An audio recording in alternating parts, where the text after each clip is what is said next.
We're live from Georgia, a key battleground state in the race for the White House. In just moments, the current U.S. president will debate the former U.S. president as their party's presumptive nominees, a first in American history.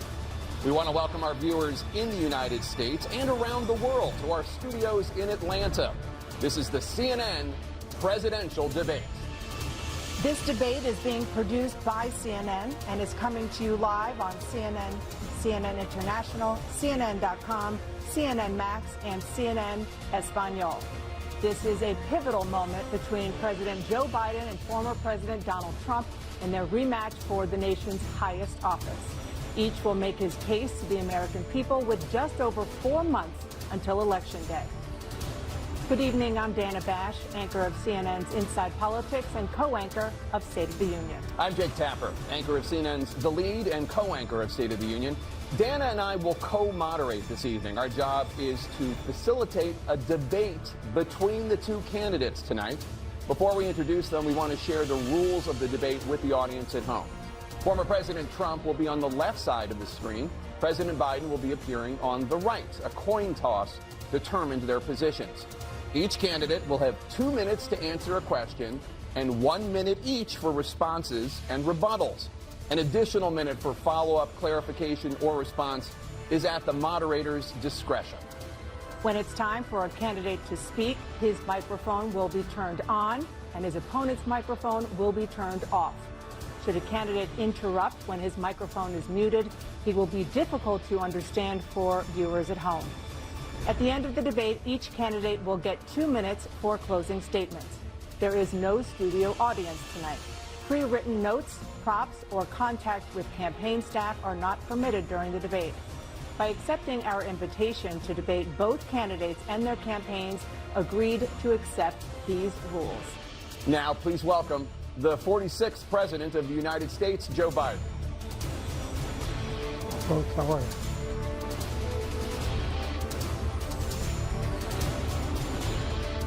Great to be here. Thank you. And please welcome the 45th President of the United States, Donald Trump.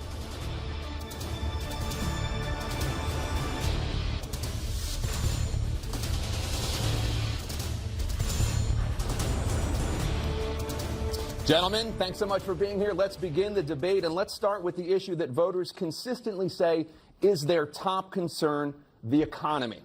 President Biden, inflation has slowed, but prices remain high. Since you took office, the price of essentials has increased. For example, a basket of groceries that cost $100 then now costs more than $120. And typical home prices have jumped more than 30%. What do you say to voters who feel they are worse off under your presidency than they were under President Trump? We got to take a look at what I was left when I became president, what Mr. Trump left me. We had an economy that was in free fall. The pandemic was so badly handled. Many people were dying. All he said was, it's not that serious. Just inject a little bleach into your arm. You'll be all right. The economy collapsed. There were no jobs. Unemployment rate rose to 15%. It was terrible. And so what we had to do is try to put things back together again. And that's exactly what we began to do. We created 15,000 new jobs. We brought out the position where we have 800,000 new manufacturing jobs. But there's more to be done. There's more to be done. Working class people are still in trouble. I come from Scranton, Pennsylvania. I come of households where the kitchen table, if the things weren't able to be met during the month, it was a problem. Price of eggs, the price of gas, the price of housing, the price of a whole range of things. That's why I'm working so hard to make sure I deal with those problems. And we're going to make sure that we reduce the price of housing. We're going to make sure we build 2 million new units. We're going to make sure we cap rents so corporate greed can't take over. The combination, what I was left with in corporate greed, is the reason why we're in this problem right now. In addition to that, we're in a situation where if you take a look at all that was done in his administration, he didn't do much at all. By the time he left, things were in chaos, literally chaos. And so we put things back together. We created, I said, those jobs. We make sure we had a situation where we brought down the price of prescription drugs, which is a major issue for many people, to $15 for an insulin shot as opposed to $400. No senior has to pay more than $200 for any drug, all the drugs they can include beginning next year. in a situation and we're going to make that available to everybody, to all Americans. So we're working to bring down the price around the kitchen table, and that's what we're going to get done. Thank you. President Trump? We have the greatest economy in the history of our country. We have never done so well. Everybody was amazed by it. Other countries were copying us. We got hit with COVID, and when we did, we spent the money necessary so we wouldn't end up in a Great Depression, the likes of which we had in 1929. By the time we finished, so we did a great job. We got a lot of credit for the economy, a lot of credit for the military, and no wars, and so many other things. Everything was rocking good. But the thing we never got the credit for, and we should have, is getting us out of that COVID mess. He created mandates that was a disaster for our country. But other than that, we had given them back a country where the stock market actually was higher than pre-COVID, and nobody thought that was even possible. The only jobs he created are for illegal immigrants and bounce-back jobs, a bounce-back from the COVID. He has not done a good job. He's done a poor job, and inflation's killing our country. It is absolutely killing us. Thank you. President Biden? Well, look, the greatest economy in the world, he's the only one who thinks that, I think. I don't know anybody else who thinks he had the greatest economy in the world. And, you know, the fact of the matter is that we find ourselves in a situation where his economy, he rewarded the wealthy. He had the largest tax cut in American history, $2 trillion. He raised a deficit larger than any president has in any one term. He's the only president other than Herbert Hoover who's lost more jobs than he had when he began, since Herbert Hoover. The idea that he did something that was significant. And the military, you know, when he was president, they were still killing people in Afghanistan. He didn't do anything about that. When he was president, we were still finding ourselves in a position where you had a notion that we were this safe country. The truth is, I'm the only president this century that doesn't have this decade, that doesn't have any troops dying anywhere in the world like he did.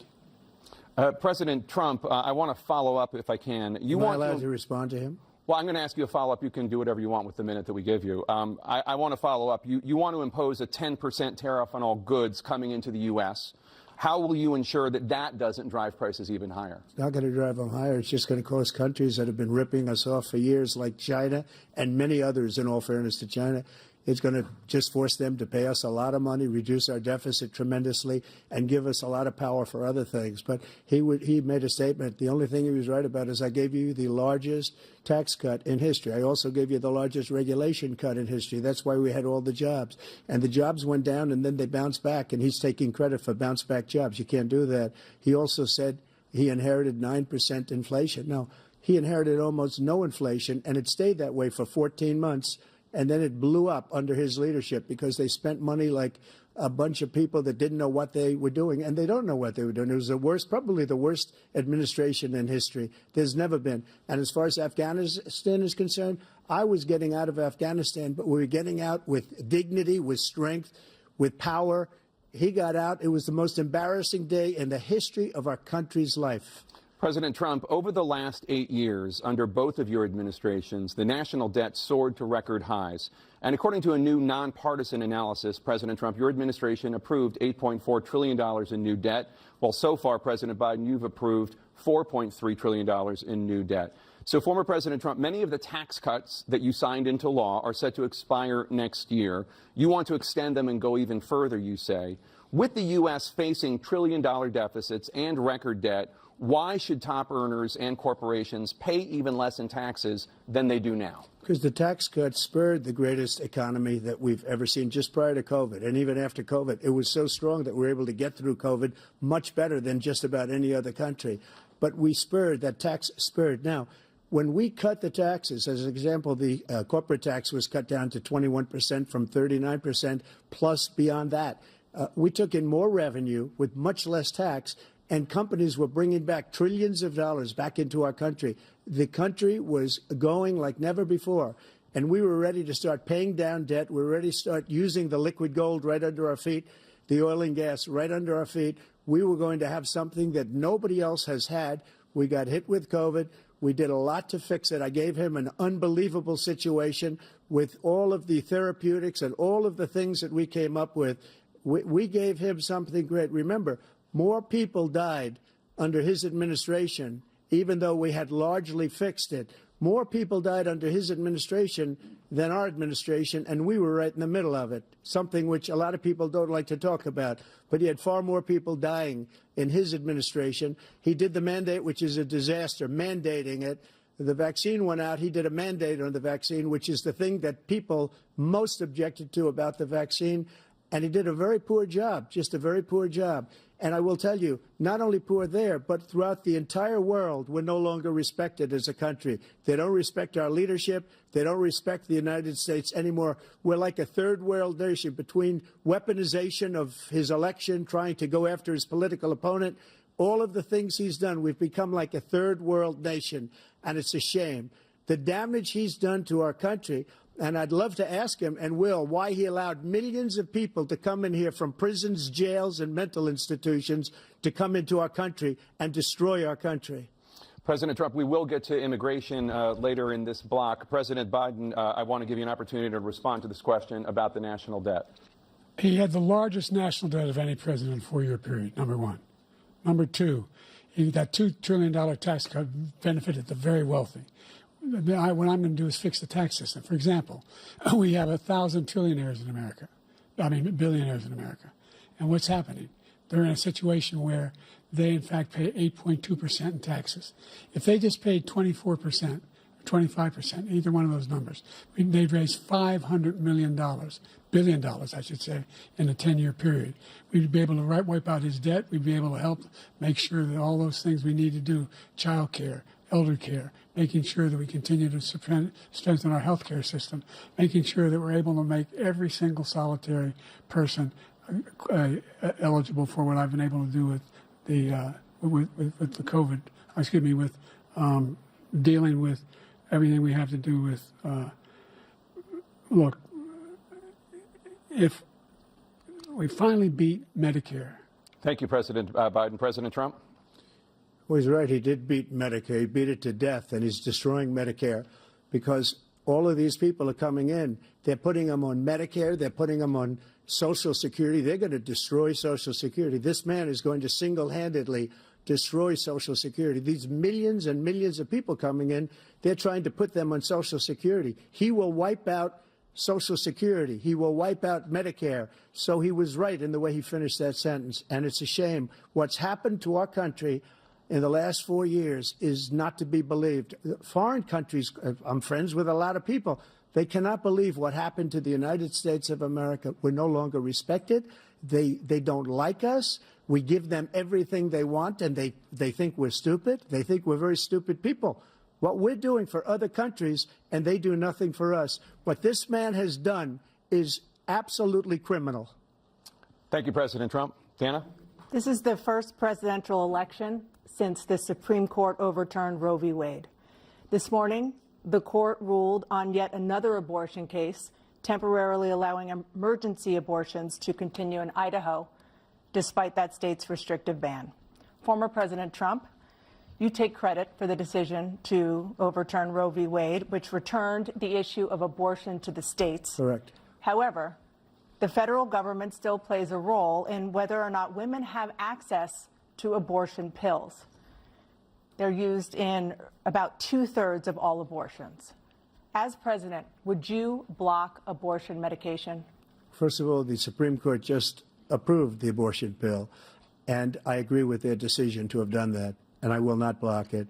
And if you look at this whole question that you're asking, complex but not really complex. 51 years ago, you had Roe v. Wade, and everybody wanted to get it back to the states. Everybody, without exception. Democrats, Republicans, liberals, conservatives. Everybody wanted it back. Religious leaders. And what I did is I put 3 great Supreme Court justices on the court, and they happened to vote in favor of killing Roe v. Wade and moving it back to the states. This is something that everybody wanted. Now, 10 years ago or so, they started talking about how many weeks and how many this, getting into other things. But every legal scholar throughout the world, the most respected, wanted it brought back to the states. I did that. Now the states are working it out. If you look at Ohio, it was a decision that was an end result that was a little bit more liberal than you would have thought. Kansas, I would say the same thing. Texas is different. Florida is different. But they're all making their own decisions right now. And right now, the states control it. That's the vote of the people. Like Ronald Reagan, I believe in the exceptions. I am a person that believes. And frankly, I think it's important to believe in the exceptions. Some people, you have to follow your heart. Some people don't believe in that. But I believe in the exceptions for rape, incest, and the life of the mother. I think it's very important. Some people don't. Follow your heart. But you have to get elected also. And because that has to do with other things. You got to get elected.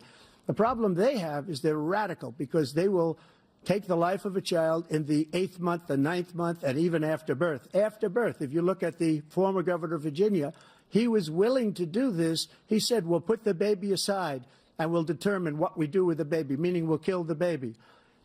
What happened is we brought it back to the states, and the country is now coming together on this issue. It's been a great thing.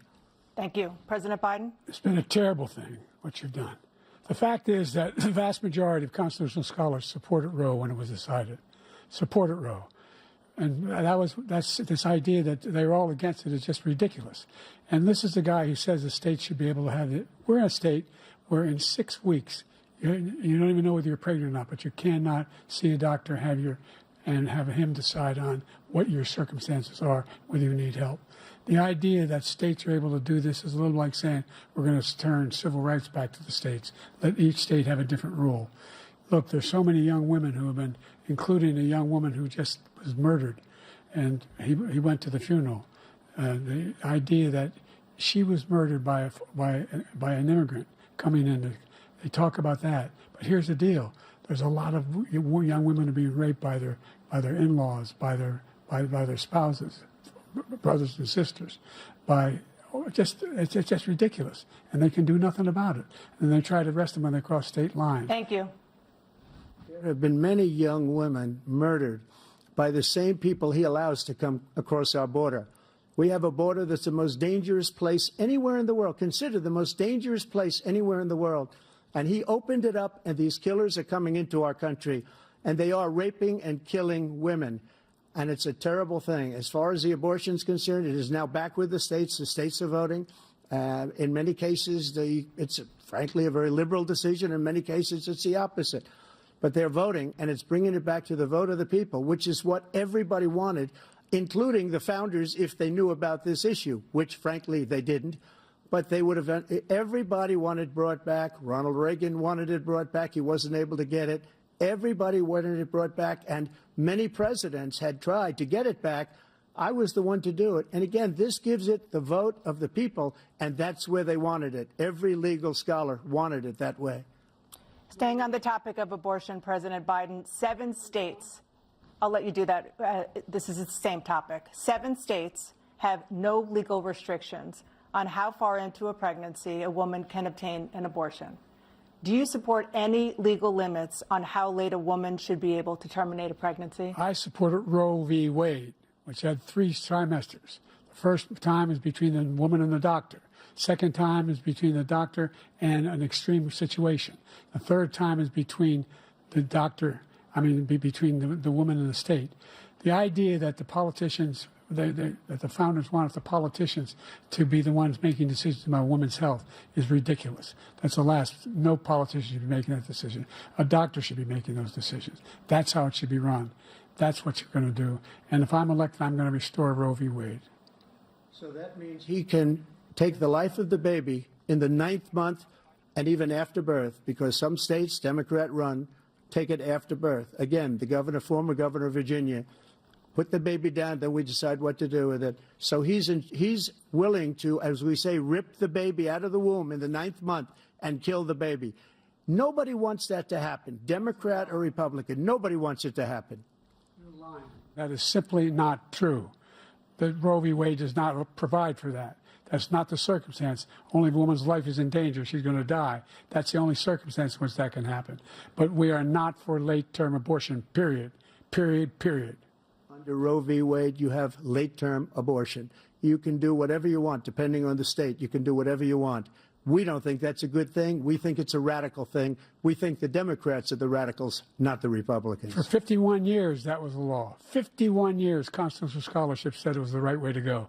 51 years, and it was taken away because this guy put very conservative members on the Supreme Court. He takes credit for taking it away. What's he going to do?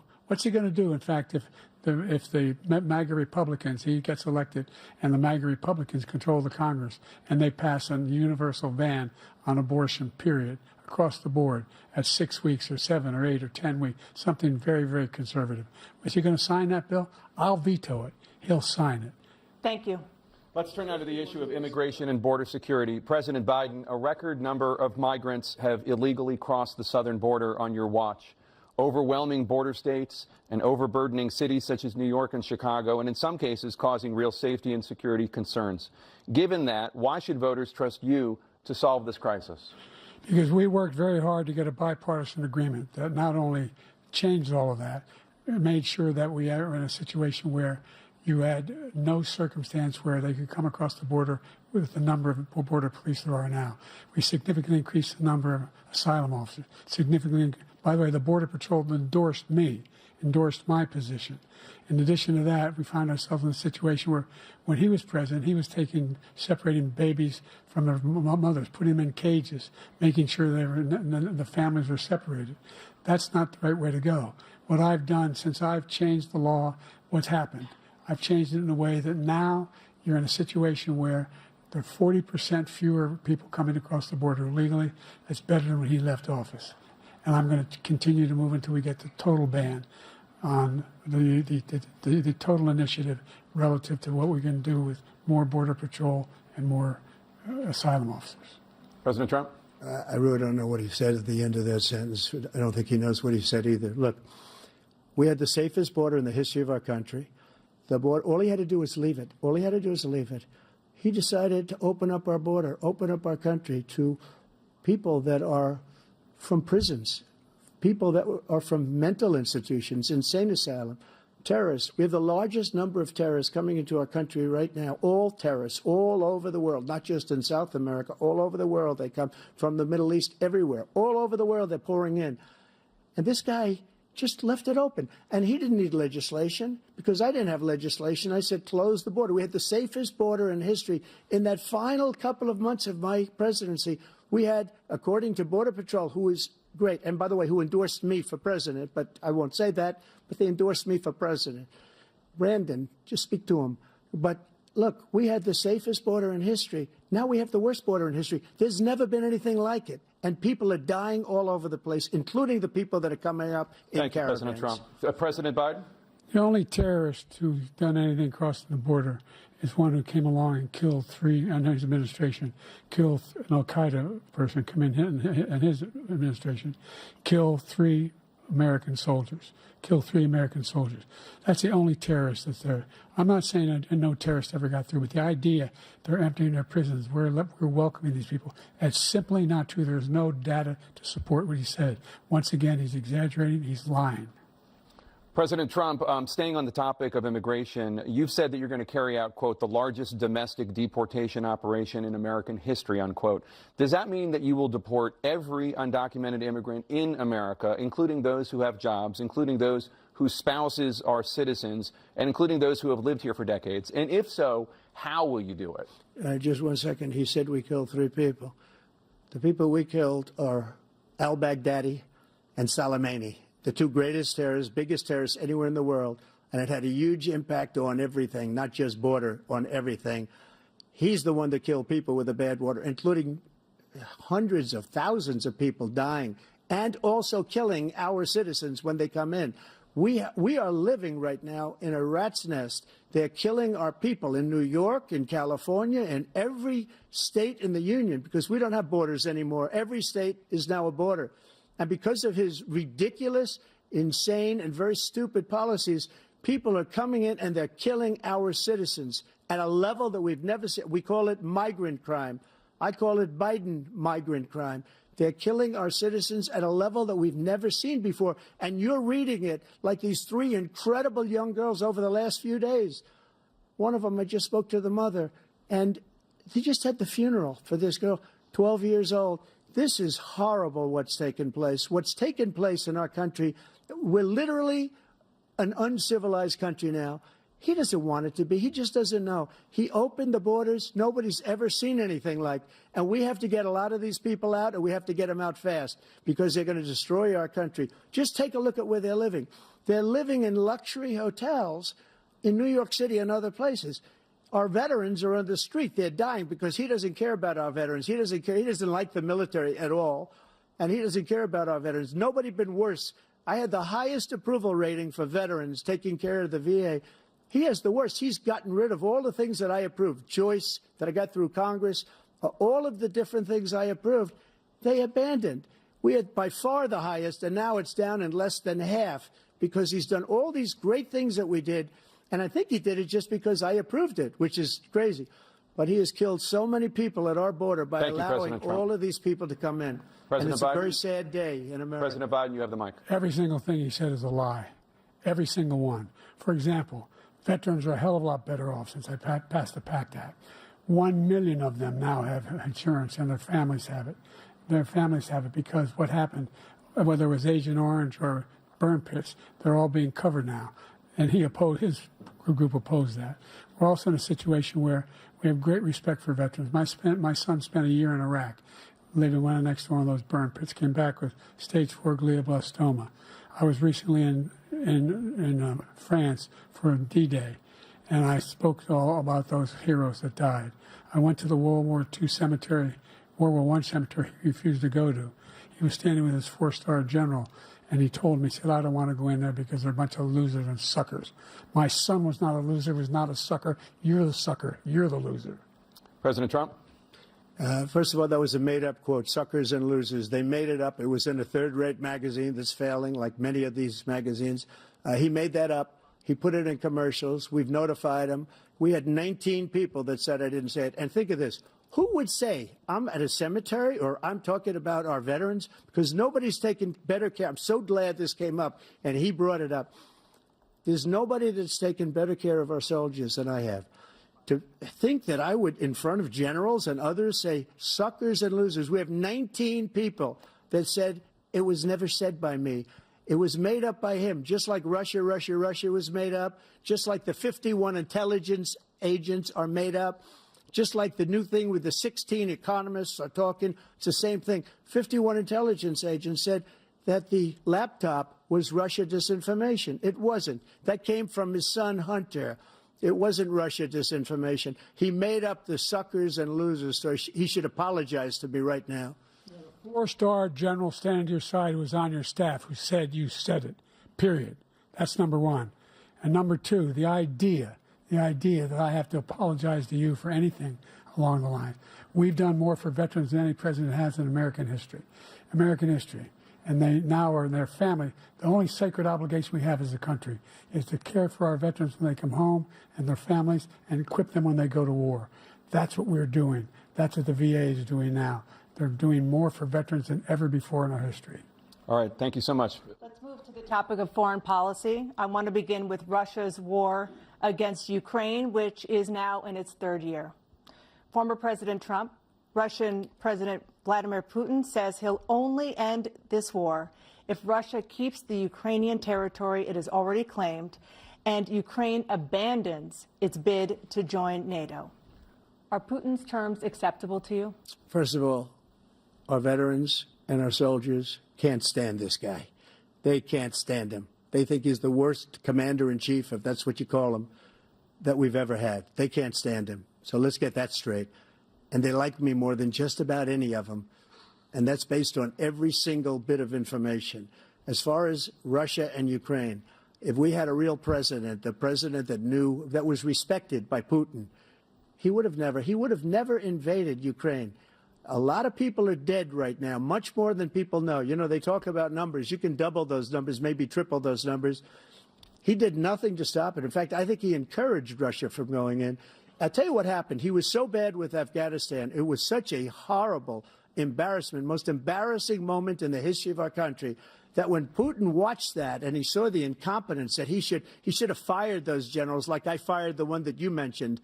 And so he's got no love lost. But he should have fired those generals. No general got fired for the most embarrassing moment in the history of our country, Afghanistan, where we left billions of dollars of equipment behind. We lost 13 beautiful soldiers, and 38 soldiers were obliterated. And by the way, we left people behind, too. We left American citizens behind. When Putin saw that, he said, you know what? I think we're going to go in and maybe take this was his dream. I talked to him about it, his dream. The difference is he never would have invaded Ukraine. Never. Just like Israel would have never been invaded in a million years by Hamas. You know why? Because Iran was broke with me. I wouldn't let anybody do business with them. They ran out of money. They were broke. They had no money for Hamas. They had no money for anything, no money for terror. That's why you had no terror at all during my administration. This place, the whole world is blowing up under him. President Biden? I've never heard so much malarkey in my whole life. Look, the fact of the matter is that we're in a situation where, let's take the last point first. Iran attacked American troops, caused brain damage for a number of these troops, and he did nothing about it. Recently, not when he was president. They attacked. He said they're just having headaches. That's all it is. He didn't do a thing when the attack took place, number one. Number two, we got over 100,000 Americans and others out of Afghanistan during that airlift. Number three, we found ourselves in a situation where, if you take a look at what Trump did in Ukraine, this guy told Trump, do whatever you want, do whatever you want. And that's exactly what Trump did to Putin, encourage him, do whatever you want. And he went in. And listen to what he said when he went in. He was going to take Kyiv in 5 days, remember? Because it's part of the old Soviet Union. That's what he wanted to reestablish, Kyiv. And he, in fact, didn't do it at all. He wasn't able to get it done. And they've lost thousands and thousands of troops, 500,000 troops. President Trump, I if never come back said to you that. for 1 minute, I just want to go back to my original question, which is, are Putin's terms acceptable to you? Keeping the territory in Ukraine? Acceptable. No, they're not acceptable. But look, this is a war that never should have started. If we had a leader in this war, he led everybody along. He's given $200 billion now or more to Ukraine. He's given $200 billion. That's a lot of money. I don't think there's ever been anything like it. Every time that Zelensky comes to this country, he walks away with $60 billion. He's the greatest salesman ever. And I'm not knocking him. I'm not knocking anything. I'm only saying the money that we're spending on this war, and we shouldn't be spending, it should have never happened. I will have that war settled between Putin and Zelensky as president-elect before I take office on January 20th. I'll have that war settled. People being killed so needlessly, so stupidly, and I will get it settled, and I'll get it settled fast before I take office. President Biden, you have a minute. The fact is that Putin is a war criminal. He's killed thousands and thousands of people. And he has made one thing clear. He wants to reestablish what was part of the Soviet Empire, not just a piece. He wants all of Ukraine. That's what he wants. And then you think he'll stop there? Do you think he'll stop if he takes Ukraine? What do you think happens to Poland? What do you think of Belarus? What do you think happens to those NATO countries? And so if you want a war, you ought to find out what he's going to do, because if in fact he does what he says and walks away, and by the way, all that money we give Ukraine are from weapons we make here in the United States. We give them the weapons, not the money at this point. And our NATO allies have produced as much funding for Ukraine as we have. That's why we're strong. Thank you. Moving on to the Middle East. In October, Hamas attacked Israel, killing more than 1,000 people and taking hundreds of hostages. Among those held and thought to still be alive are 5 Americans. Israel's response has killed thousands of Palestinians and created a humanitarian crisis in Gaza. President Biden, you've put forward a proposal to resolve this conflict, but so far Hamas has not released the remaining hostages, and Israel is continuing its military offensive in Gaza. So what additional leverage will you use to get Hamas and Israel to end the war? You have 2 minutes. Number one, everyone from the United Nations Security Council straight through to the G7 to the Israelis and Netanyahu himself have endorsed the plan I put forward. Which has 3 stages to it. The first stage is trade the hostages for a ceasefire. Second phase is a ceasefire with additional conditions. The third phase is the end of the war. The only one who wants the war to continue is Hamas. Number one, they're the only ones standing out. We're still pushing hard to get them to accept. In the meantime, what's happened? in Israel, we're finding that the only thing I've denied Israel was 2,000-pound bombs. They don't work very well in populated areas. They kill a lot of innocent people. We're providing Israel with all the weapons they need and when they need them. And by the way, I'm the guy that organized the world against Iran when they had a full-blown intercontinental ballistic missile attack on Israel. No one was hurt. No one Israeli was accidentally killed, and it just stopped. We saved Israel. We are the biggest producer of support for Israel of anyone in the world. And so there are two different things. Hamas cannot be allowed to be continued. We continue to send our experts and our intelligence people as to how they can get Hamas like we did bin Laden. You don't have to do it. And by the way, they've been greatly weakened, Hamas, greatly weakened, and they should be. They should be eliminated. But you've got to be careful for using certain weapons among population centers. Just going back to Ukraine for 1 second. We have an ocean separating us. The European nations together have spent $100 billion, or maybe more than that, less than us. Why doesn't he call them and say, you got to put up your money like I did with NATO? I got them to put up hundreds of billions of dollars. The Secretary General of NATO said Trump did the most incredible job I've ever seen. They wouldn't have any. They were going out of business. We were spending almost 100% of the money was paid by us. He didn't do that. He's getting all. You got to ask these people to put up the money. We're over $100 billion more spent, and it has a bigger impact on them because of location, because we have an ocean in between. You got to ask them. As far as Israel and Hamas, Israel's the one that wants to go. He said the only one that wants to keep going is Hamas. Actually, Israel is the one, and you should let him go and let him finish the job. He doesn't want to do it. He's become like a Palestinian, but they don't like him because he's a very bad Palestinian. He's a weak one. President Biden, you have a minute. I've never heard so much foolishness. This is a guy who wants to get out of NATO. You're going to stay in NATO? He's going to pull out of NATO. The idea that we have, our strength lies in our alliances as well.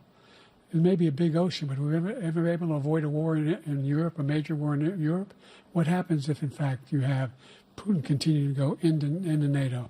We have an Article 5 agreement. Attack on one is attack on all. You want to start the nuclear war he keeps talking about, go ahead. Let Putin go in and control Ukraine and then move on to Poland and other places. See what happens then. He has no idea what the hell he's talking about. And by the way, I got 50 other nations around the world to support Ukraine, including Japan and South Korea, because they understand that this kind of dislocation has a serious threat to the whole world peace. No major war in Europe has ever been able to be contained just to Europe.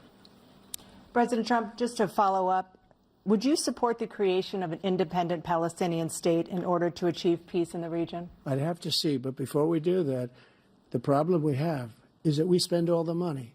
So they kill us on trade. I made great trade deals with the European nations because if you add them up, they're about the same size economically. Their economy is about the same size as the United States. And they were no cars, they don't want anything that we have, but we're supposed to take their cars, their food, their everything, their agriculture. I changed that. But the big thing I changed is they don't want to pay. And the only reason that he can play games with NATO is because I got them to put up hundreds of billions of dollars. I said, and he's right about this, I said, no, I'm not going to support NATO if you don't pay. They asked me that question, would you guard us against Russia at a very secret meeting of the 28 states at that time, nations at that time. And they said, no, if you don't pay, I won't do that. And you know what happened? Billions and billions of dollars came flowing in the next day and the next months. But now we're in the same position. We're paying everybody's bills. Let's turn to the issue of democracy. Former President Trump, I want to ask you about January 6, 2021. After you rallied your supporters that day, some of them stormed the Capitol to stop the constitutionally mandated counting of electoral votes. As president, you swore an oath to, quote, preserve, protect, and defend, unquote, the Constitution.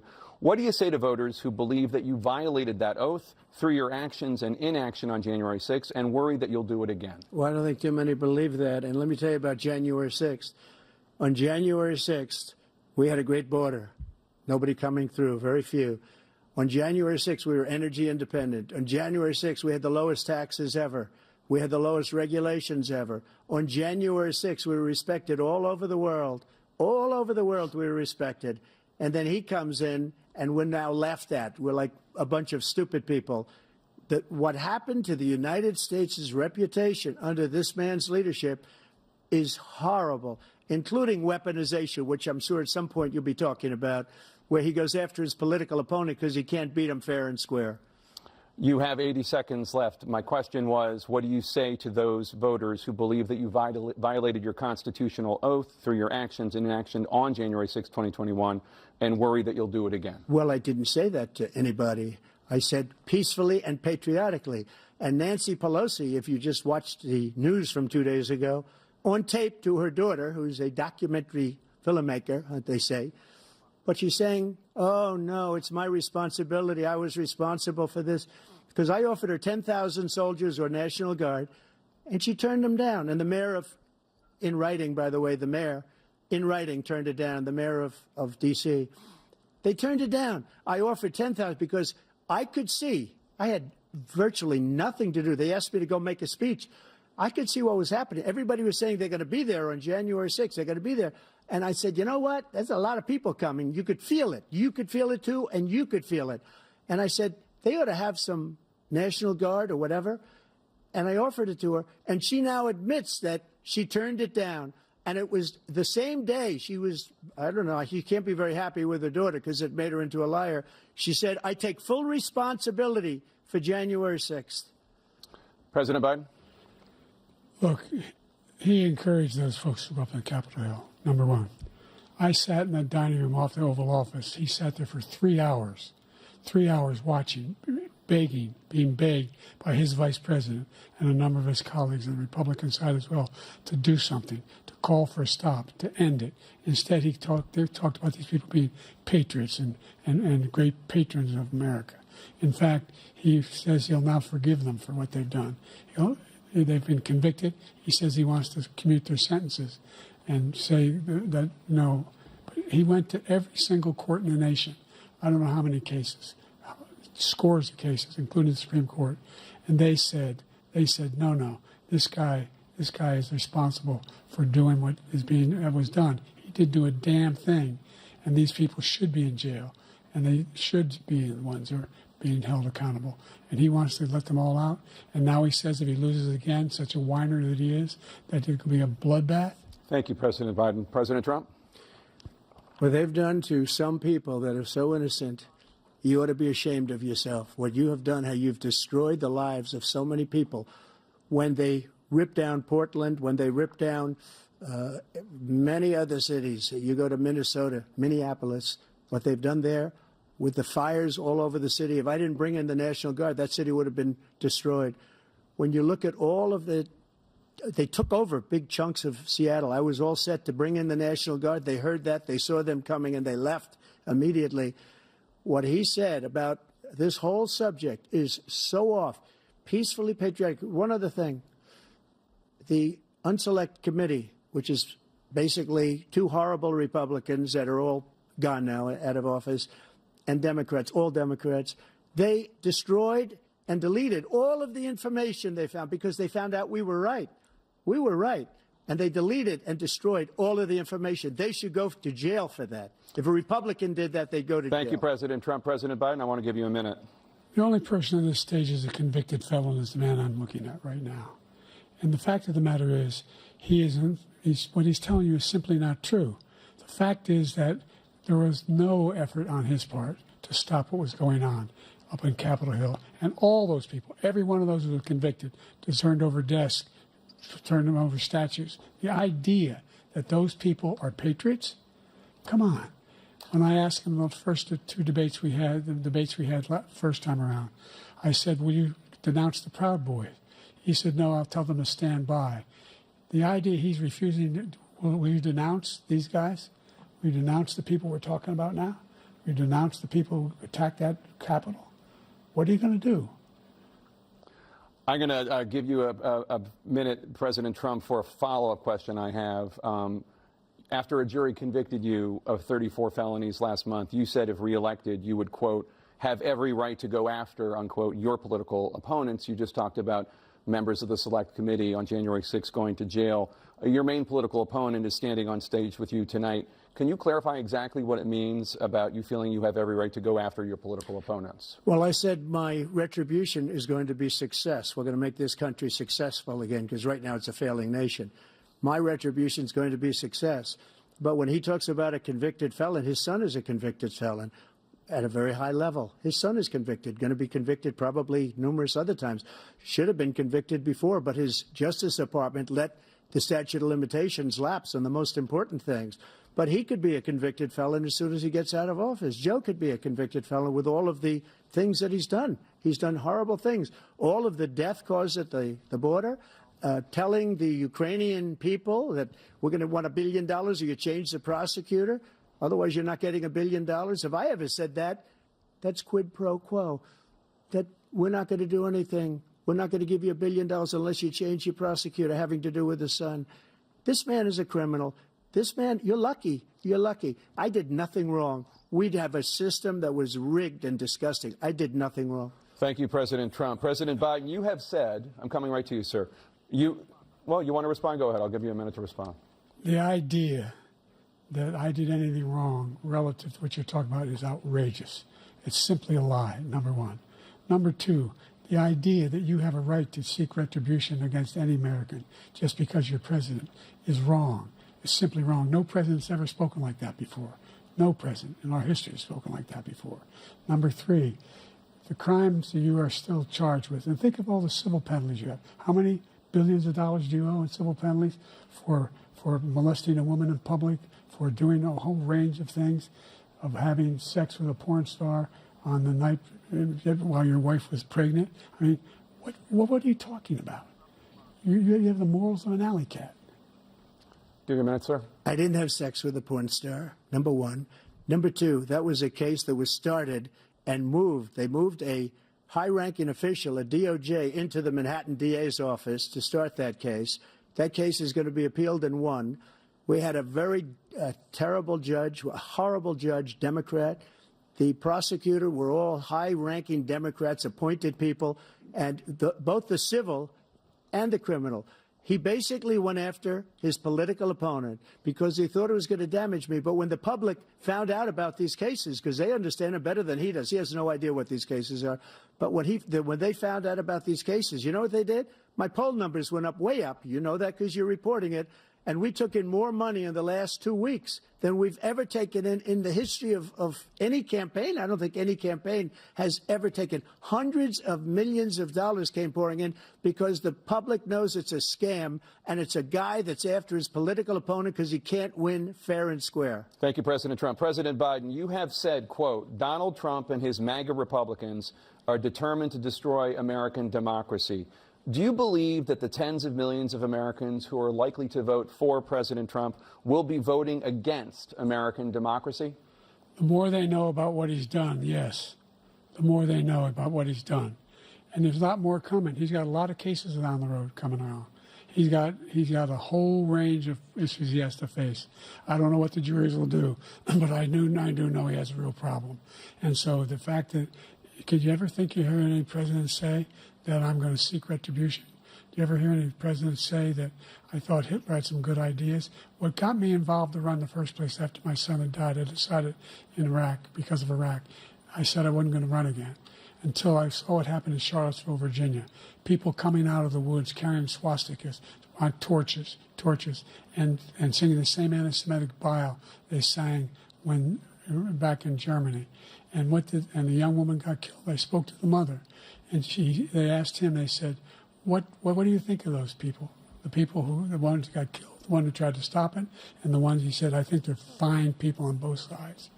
What American president would ever say, Nazis coming out of fields carrying torches, singing the same anti-Semitic bile, carrying swastikas, were fine people? And this is the guy who says Hitler's done some good things. I'd like to know what they are. The good things Hitler's done, that's what he said. This guy has no sense of American democracy. President Trump.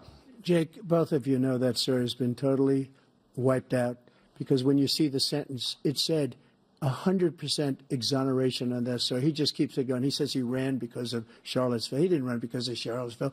He ran because it was his last chance. He's not equipped to be president. You know it, and I know it. It's ridiculous. We have a debate. We're trying to justify his presidency. His presidency is, without question, the worst president, the worst presidency in the history of our country. We shouldn't be having a debate about it. There's nothing to debate. He made up the Charlottesville story, and you'll see it's debunked all over the place. Every reasonable anchor has debunked it. And just the other day it came out where it was fully debunked.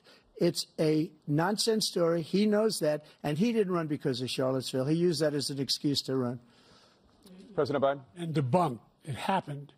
All you have to do is listen to what was said at the time. And the idea that somehow that's the only reason I ran. I ran because I was worried a guy like this guy could get elected. If he thought they were good people coming out of that forest, carrying those woods, carrying those torches, then he didn't deserve to be president. Didn't deserve to be president at all. And the idea that he's talking about all this being fabricated, we saw with our own eyes. We saw what happened on January 6th. We saw the people breaking through the windows. We saw people occupying his own vice president. Look, there's a reason why 40 of his 44 top cabinet officers refused to endorse him this time. His vice president hasn't endorsed him this time. So why? Why? They know him well. They serve with him. Why are they not endorsing him? Thank you, President Biden. We're going to be right back with more from the CNN presidential debate.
Welcome back to the CNN presidential debate live from Georgia. Let's talk about persistent challenges you both faced in your first terms and you'd certainly face again in a second term. President Biden, while black unemployment dropped to a record low under your presidency, black families still earn far less than white families.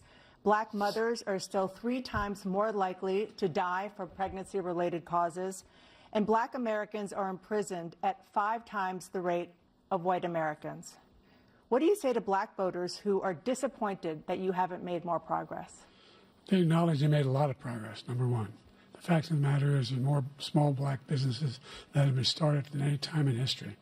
Number two, the wages of black unemployment is the lowest level it's been in a long, long time. Number three, we're trying to provide housing for black Americans and dealing with the segregation that exists among these corporations that collude to keep people out of their houses.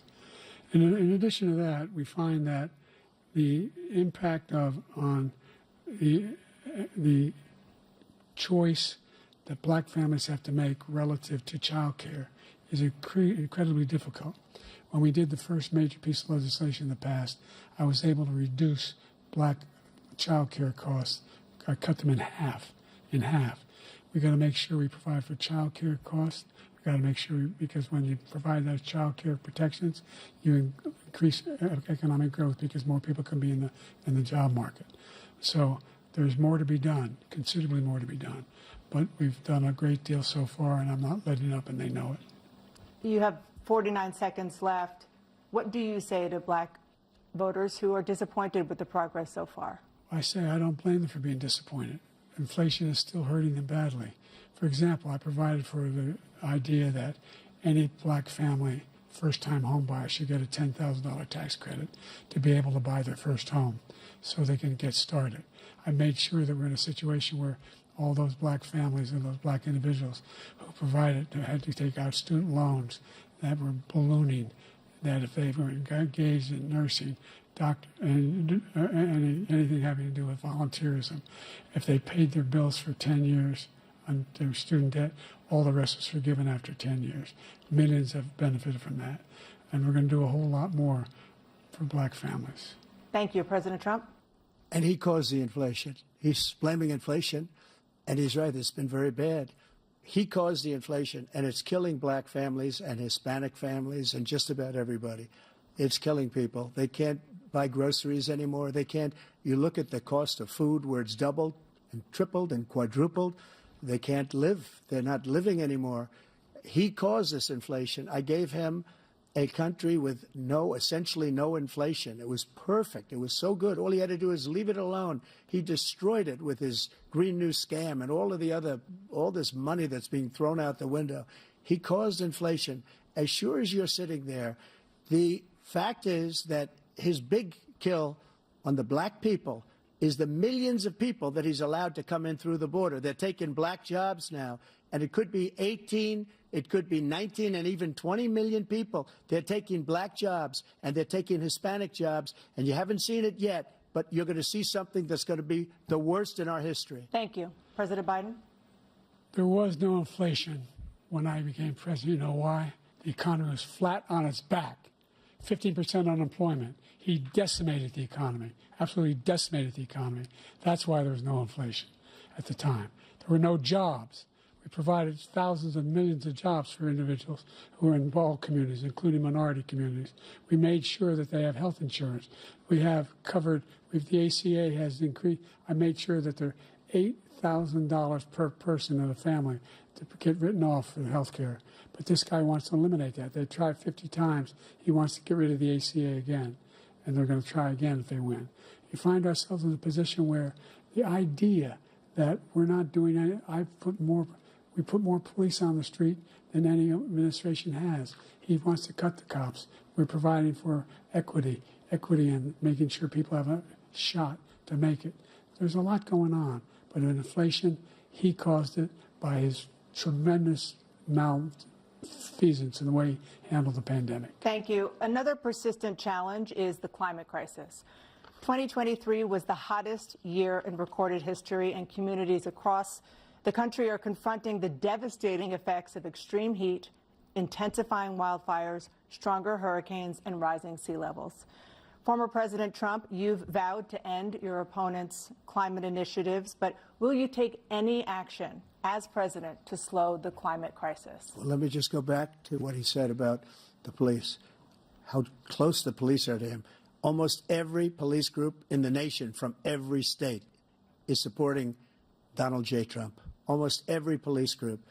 And what he's done to the black population is horrible, including the fact that for 10 years he called them super predators. We can't, in the 1990s, we can't forget that. Super predators was his name, and he called it to them for 10, and they've taken great offense at it, and now they see it happening. But when they see what I did for criminal justice reform and for the historically black colleges and universities, where I funded them and got them all funded, and the opportunity zones with Tim, as you know, Tim Scott was incredible. He did a great job. Great senator from South Carolina. He came to me with the idea, and it was a great idea. It's one of the most successful economic development acts ever in the country, opportunity zones. And the biggest beneficiary are blacks. And that's why we have the best numbers with them in maybe ever. They're saying ever. I read this morning where ever, the best numbers.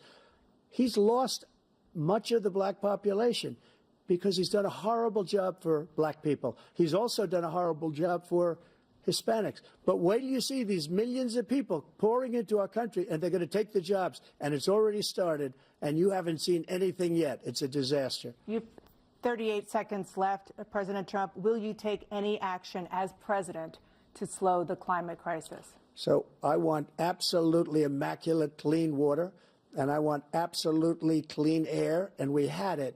We had H2O. We had the best numbers ever, and we were using all forms of energy, all forms, everything. And yet, during my 4 years, I had the best environmental numbers ever. And my top environmental people gave me that statistic just before I walked on the stage, actually. I don't know where the hell he's been. The idea that anything he said is true. I've passed the most extensive climate change legislation in history. We find ourselves, and by the way, black colleges. I came up with $15 billion for HBCUs, historic black universities and colleges, because they don't have those. They don't have the kind of contributors that they have to build these laboratories and the like. Any black student is capable in college of doing any white student can do. They just don't have the money, but now they'll be able to get those jobs in high tech. We're in a situation where the idea that he is claiming to have done something that had the cleanest water. He hadn't done a damn thing for the environment. He pulled out of the Paris Peace Accord, Climate Accord. I immediately joined it because if we reach 1.5 degrees Celsius at any one point, there's no way back. The only existential threat to humanity is climate change, and he didn't do a damn thing about it. He wants to undo all that I've done. The Paris Accord was going to cost us $1 trillion. And China nothing, and Russia nothing, and India nothing. It was a ripoff of the United States.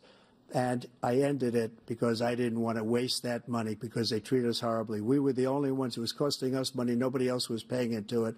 And it was a disaster. But everything that he said just now, I'll give you an example. I heard him say before insulin. I'm the one that got the insulin down for the seniors. I took care of the seniors. What he's doing is destroying all of our medical programs because the migrants coming in, they want everybody. And look, I have the biggest heart on the stage, I guarantee you that. And I want to take care of people. But we're destroying our country. They're taking over our schools, our hospitals, and they're going to be taking over Social Security. He is destroying Social Security, Medicare, and Medicaid. The idea is that we, in fact, we were the only ones of consequence who were not members of the Paris Accord. How can we do anything if we're not able to, the United States can't get its pollution under control? One of the largest polluters in the world, number one. We're making significant progress. By 2035, we will have cut pollution in half. We have made significant progress, and we're continuing to make progress. We set up a climate corps for thousands of young people who will learn how to deal with climate, just like the Peace Corps. And we're moving in directions that are going to significantly change the elements of cause of pollution. But the idea that he claims that He has the biggest heart up here, and he's really concerned about pollution and about climate. I've not seen any indication of that. And by the way, with regard to prescription drugs, one company agreed that they would reduce the price to $35, which I was calling for, one, voluntarily. I made sure every company in the world, every pharmaceutical company, cannot have to pay. Thank you. And by the way, So every day, millions of Americans struggle just to make ends meet. For many older Americans, Social Security provides a critical lifeline. President Biden, if nothing is done to Social Security, seniors will see their benefits cut in just over 10 years. Will you name tonight one specific step that you're willing to take to keep Social Security solvent? yes, make the very wealthy begin to pay their fair share. Right now, everybody making under $170,000 pays 6% of their income, of their paycheck, every single time they get a paycheck from the time of the first one they get when they're 18 years old. The idea that they're going to, I'm proposing that everybody, they pay, the millionaires pay 1%. So no one I would not raise the cost of Social Security for anybody under $400,000. After that, I began to make the wealthy begin to pay their fair share by increasing from 1% beyond to be able to guarantee the program for life. So you still have 82 seconds left. Are there any other measures that you think that would be able to help keep Social Security solvent, or is that one enough? Well, no, that one enough will keep it solvent. But the biggest thing will do if we defeat this man, because he wants to get rid of Social Security. He thinks there's plenty to cut in Social Security. He's wanting to cut Social Security and Medicare, both times. And and if you look at the program put forward by the House Republican caucus that I believe supports, is in fact want to cut it as well. The idea that we don't need to protect our seniors is ridiculous.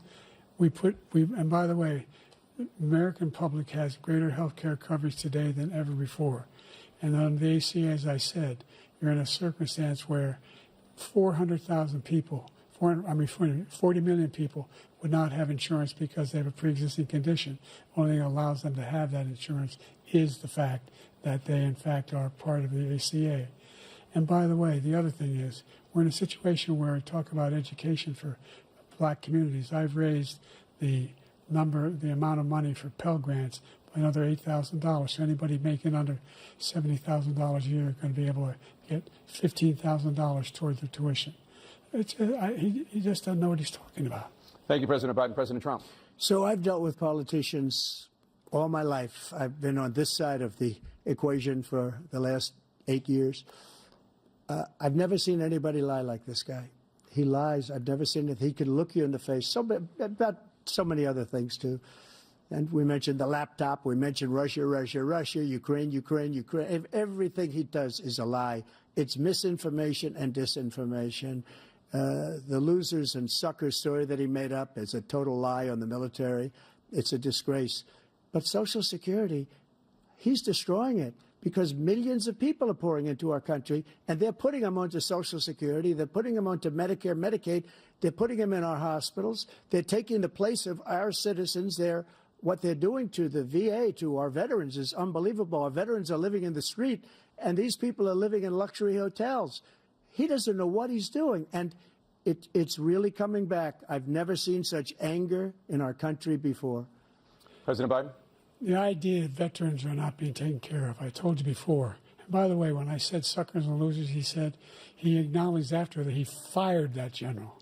That general got fired because he's the one that acknowledged that that's what he said. He was the one standing with Trump when he said it, number one. Number two, the idea that we're going to be in a situation where all these millions and millions, the way he talks about it, illegal aliens are coming into the country and taking away our jobs. There's a reason why we have the fastest growing economy in the world, the reason why we have the most successful economy in the world. We're doing better than any other nation in the world. And by the way, those 15 Nobel laureates he talked about being phony, those 15 Nobel laureates, economists, they all said that if Trump is reelected, we're likely to have a recession and inflation is going to increase and go up. And by the way, worst president in history, 159 presidential scholars voted him the worst president in the history of the United States of America. President Biden, thank you so much. Let's turn to the cost of child care, which many American families struggle to afford. President Trump, both you and President Biden have tried to address this issue. But the average cost of child care in this country has risen to more than $11,000 a year per child. For many families, the cost of child care for 2 children is more than their rent. In your second term, what would you do to make child care more affordable? Just to go back, the general got fired because he was no good. And if he said that, that's why he made it up. But we have 19 people that said I didn't say it, and they're very highly respected, much more so than him.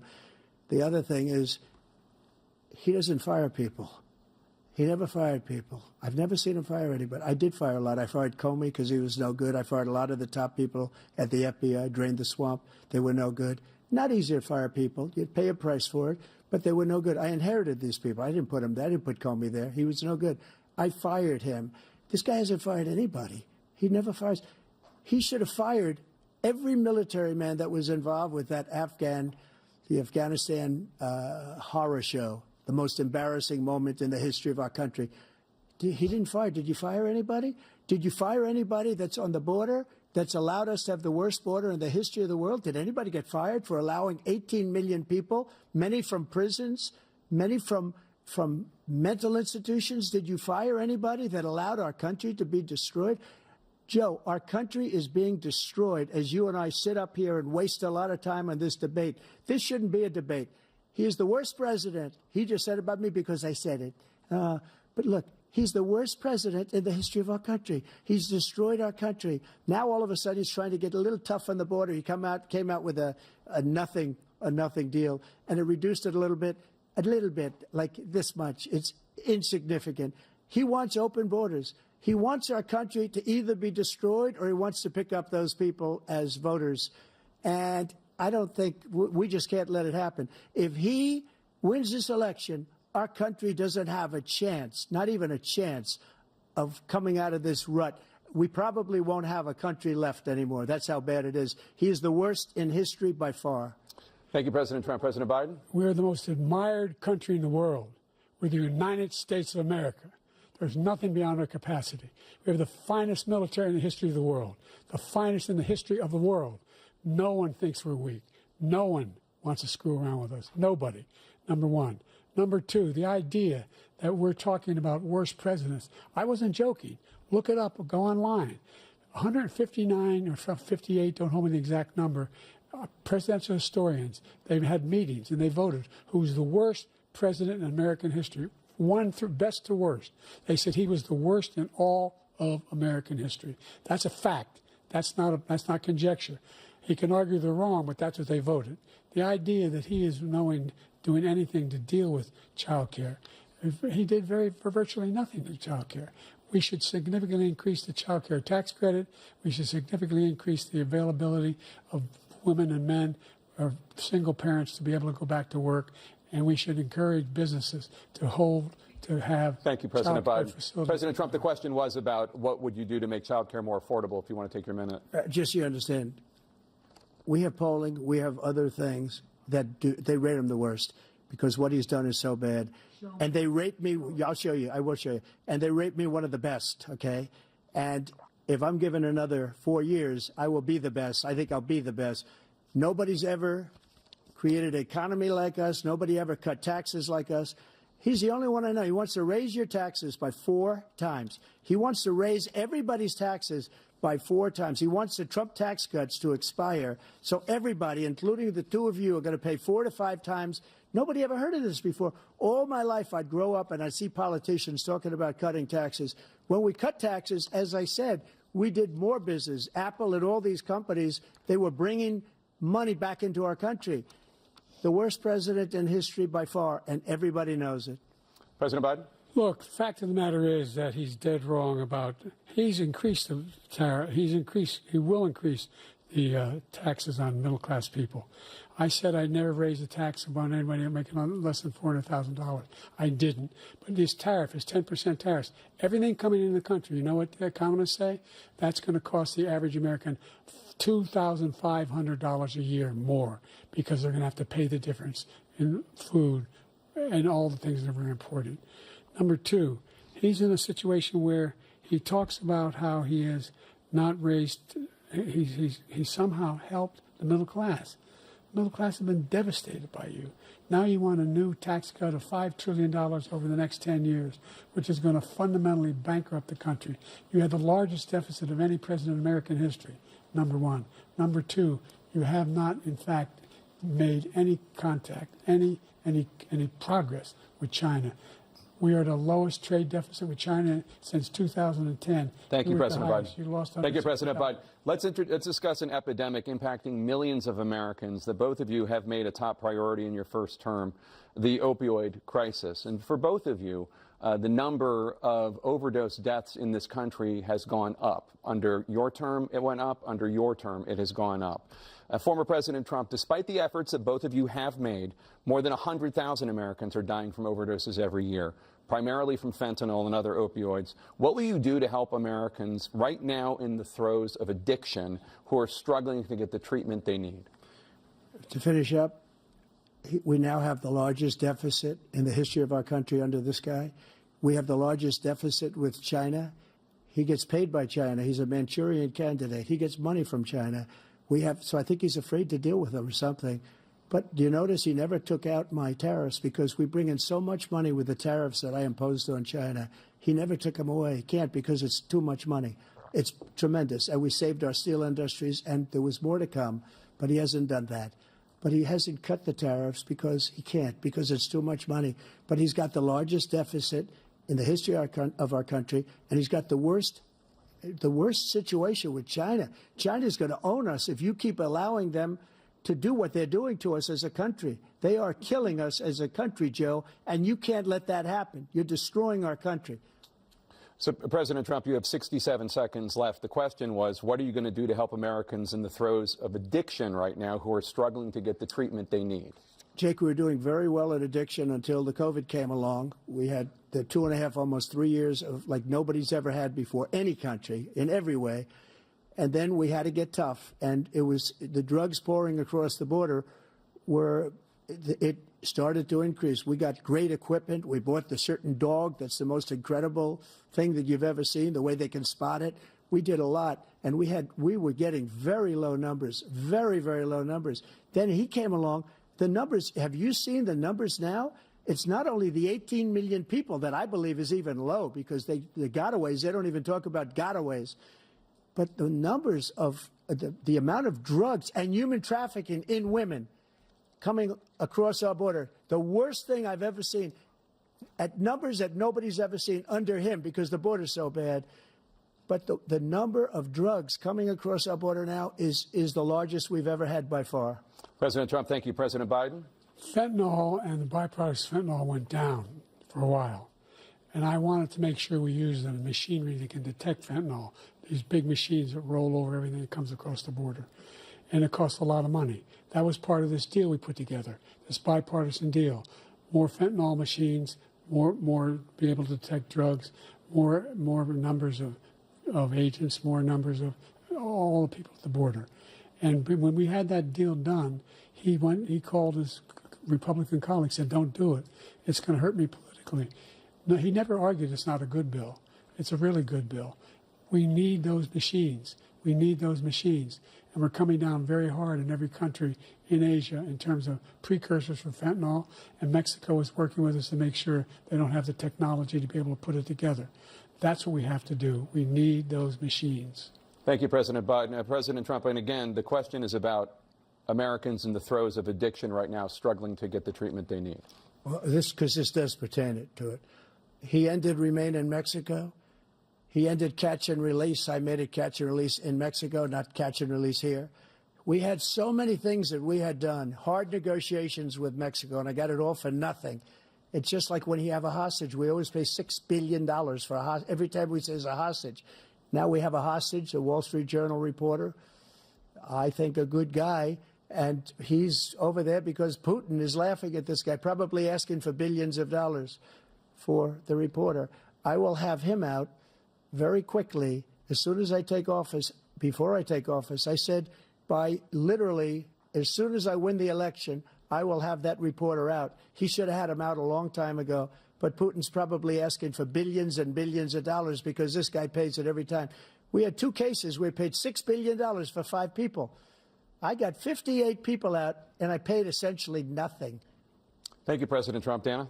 Let's turn to concerns that voters have about each of you. President Biden, you would be 86 at the end of your second term. How do you address concerns about your capability to handle the toughest job in the world well into your 80s? Well, first of all, I spent half my career being criticized as being the youngest person in politics. I was the second youngest person ever elected to the United States Senate, and now I'm the oldest. This guy's 3 years younger and a lot less competent. I think that just look at the record. Look at what I've done. Look how I've turned around the horrible situation he left me. As I said, 15 million new jobs, 800,000 manufacturing jobs, more investment in America, over billions of dollars in private investment in enterprises that we are growing. By the way, we brought an awful lot of people. The whole idea of computer chips, we used to have 40% of the market. We invented those chips, and we lost it because he was sending people to find the cheapest jobs overseas and to bring home a product. So I went to South Korea. I convinced Samsung to invest billions of dollars here in the United States. And guess what? Those fabs, they call to build these chips, those fabs pay over $100,000. You don't need a college degree for them. And there's billions, about $40 billion already being invested and being built right now in the United States, creating significant jobs for Americans from all over the world. President Biden, you have 40 seconds left. Would you like to add anything? Yeah, I would. The idea that somehow we are this failing country. I never heard a president talk like this before. We're the envy of the world. Name me a single major country president who wouldn't trade places with the United States of America for all our problems and all our opportunities. We're the most progressive country in the world in getting things done. We're the strongest country in the world. We're a country in the world who keeps our word, and everybody trusts us, all of our allies, and those who he coddles up to, from Kim Jong-un, he sends love letters to, and Putin, etc. They don't want to screw around with us. Thank you. Former President Trump, to follow up, you would be 82 at the end of your second term. What do you say to voters who have concerns about your capabilities to serve? Well, I took 2 tests, cognitive tests. I aced them, both of them, as you know. We made it public. He took none. I'd like to see him take one, just one, a real easy one. Like go through the first 5 questions. He couldn't do it. But I took 2 cognitive tests. I took physical exams every year. And, you know, we knock on wood wherever we may have wood, that I'm in very good health. I just won 2 club championships, not even senior, 2 regular club championships. To do that, you have to be quite smart, and you have to be able to hit the ball a long way. And I do it. He doesn't do it. He can't hit a ball 50 yards. He challenged me to a golf match. He can't hit a ball 50 yards. I think I'm in very good shape. I feel that I'm as in good a shape as I was 25, 30 years ago. Actually, I'm probably a little bit lighter, but I'm in as good a shape as I was years ago. I feel very good. I feel the same. But I was willing to take a cognitive test. And you know what? If I didn't do well, I aced them. Dr. Ronnie Jackson, who's a great guy when he was White House doctor. And then I took another one, a similar one. And one of them said they'd never seen anybody ace him. Thank you. President Biden? You can see he is 6'5" and only 225 pounds, or 235 pounds. Never said it was 6'4". Well, you said 6'4", 200. Well, anyway, anyway, just take a look at what he says he is, and take a look at what he is. Look, I'd be happy to have a driving contest with him. I got my handicap, which when I was vice president, down to a 6. But by the way, I told you before, I'm happy to play golf if you carry your own bag. Think you can do it? That's the biggest lie. That he's a 6 handicap of all. I was an 8 handicap. Yeah. 8. Never. But I had, you know how many? I've seen you swing. I know you swing. Let's not act like children. President Trump, we're going to 21 turn Let's not act like children. You are to a a child. specific concern that voters have about you. Will you pledge tonight that once all legal challenges have been exhausted, that you will accept the results of this election, regardless of who wins, and you will say right now that political violence in any form is unacceptable? Well, I shouldn't have to say that, but of course I believe that. It's totally unacceptable. And if you would see my statements that I made on Twitter at the time, And also my statement that I made in the Rose Garden, you would say is one of the strongest statements you've ever seen. In addition to the speech I made in front of, I believe, the largest crowd I've ever spoken to. And I will tell you, nobody ever talks about that. They talk about a relatively small number of people that went to the Capitol and in many cases were ushered in by the police. And as Nancy Pelosi said, it was her responsibility, not mine. She said that loud and clear. But the answer is, if the election is fair, free, and I want that more than anybody. And I'll tell you something. I wish he was a great president, because I wouldn't be here right now. I'd be at one of my many places enjoying myself. I wouldn't be under indictment because I wouldn't have been his political opponent, because he indicted me because I was his opponent. I wish he was a great president. I would rather have that. I wouldn't be here. I don't mind being here. But the only reason I'm here is he's so bad as a president that I'm going to make America great again. We're going to make America great again. We're a failing nation right now. We're a seriously failing nation. And we're a failing nation because of him. His policies are so bad.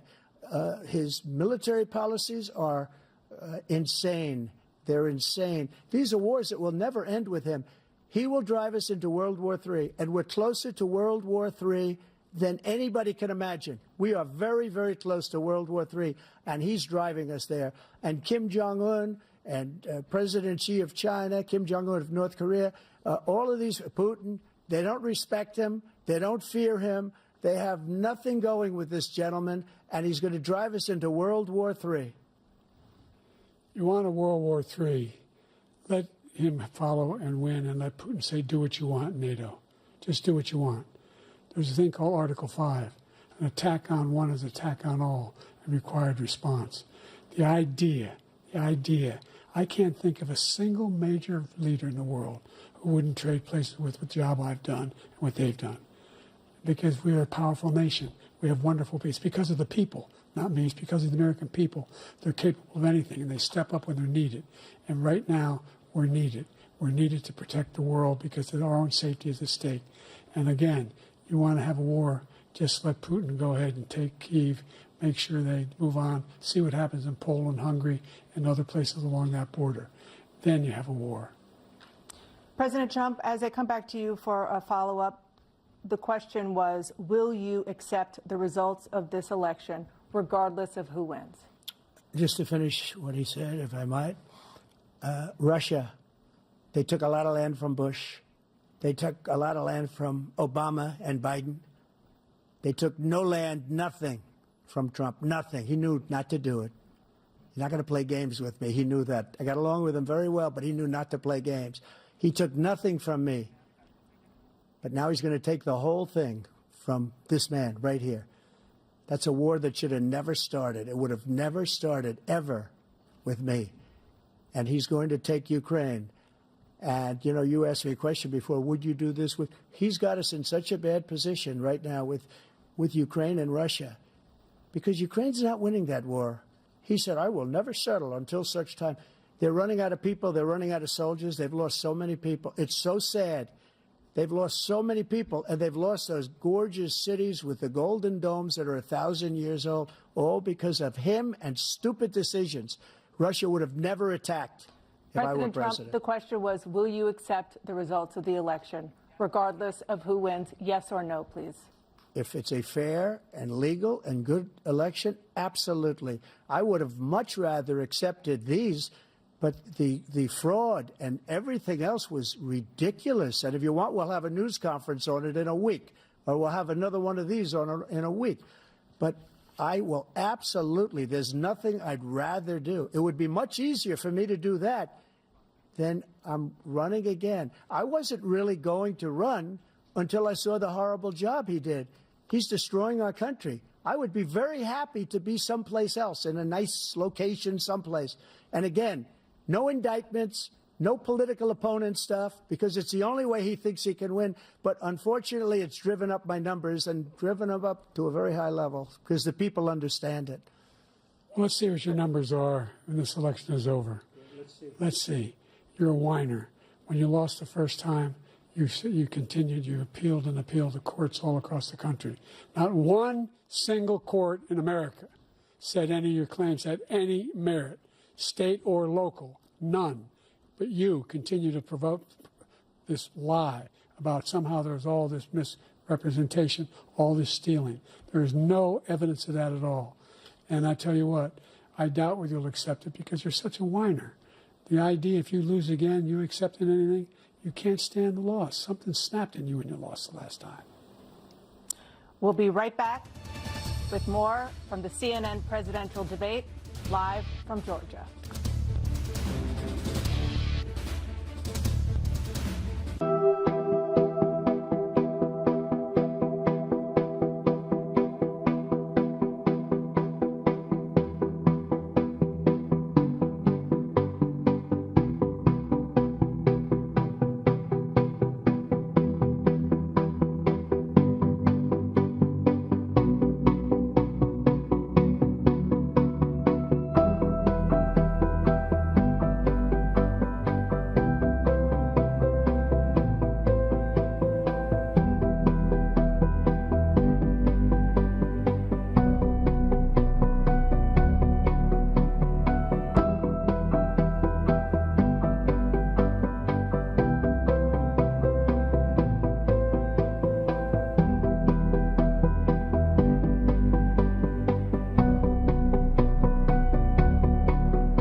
It is now time for the candidates to deliver their closing statements as predetermined by a coin toss. We're going to begin with you, President Biden. You have 2 minutes.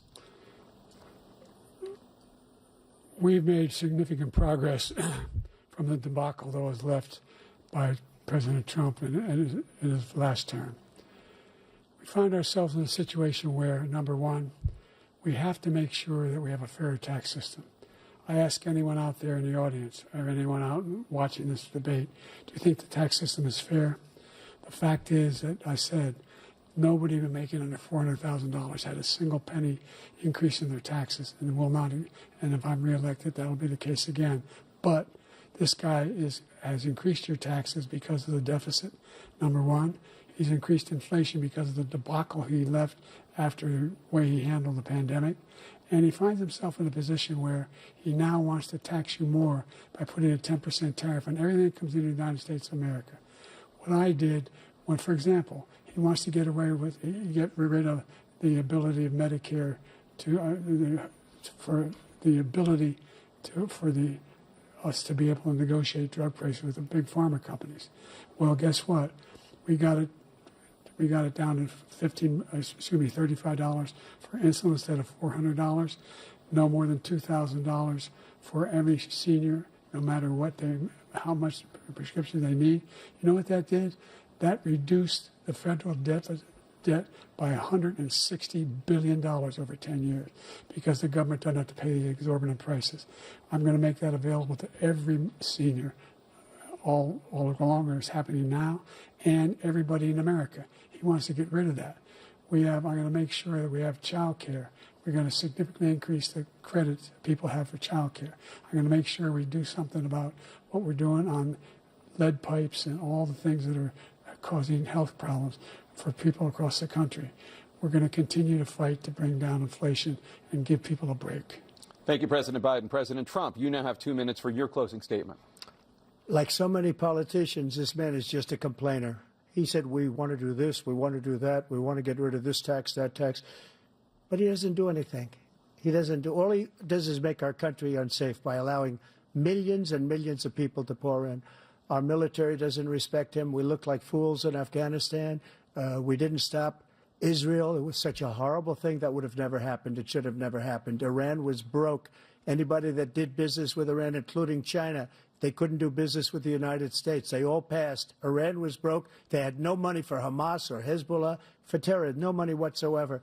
Again, Ukraine should have never happened. He talks about all this stuff, but he didn't do it. For 3.5 years, we're living in hell. We have the Palestinians and we have everybody else rioting all over the place. You talk about Charlottesville. This is 100 times Charlottesville, 1,000 times. The whole country is exploding because of you, because they don't respect you, and they have to respect their president, and they don't respect you throughout the world. What we did was incredible. We rebuilt the military. We got the largest tax cut in history, the largest regulation cut in history. The reason he's got jobs is because I cut the regulations that gave jobs, but he's putting a lot of those regulations back on. All of the things that we've done, nobody's never seen anything like, even from a medical standpoint, right to try, where we can try space-age materials instead of going to Asia or going to Europe and trying to get, when you're terminally ill, now you can go and you can get something. You sign a document. They've been trying to get it for 42 years. But you know what we did for the military was incredible. Choice for our soldiers, where our soldiers, instead of waiting for 3 months to see a doctor, can go out and get themselves fixed up and readied up and take care of themselves, and they're living. And that's why I had the highest approval rating in the history of the VA. So all of these things, we're in a failing nation, but it's not going to be failing anymore. We're going to make it great again. Thank you, former President Trump, President Biden. Stay with us because we have full analysis of this debate. Anderson Cooper and Aaron Burnett starts now on CNN.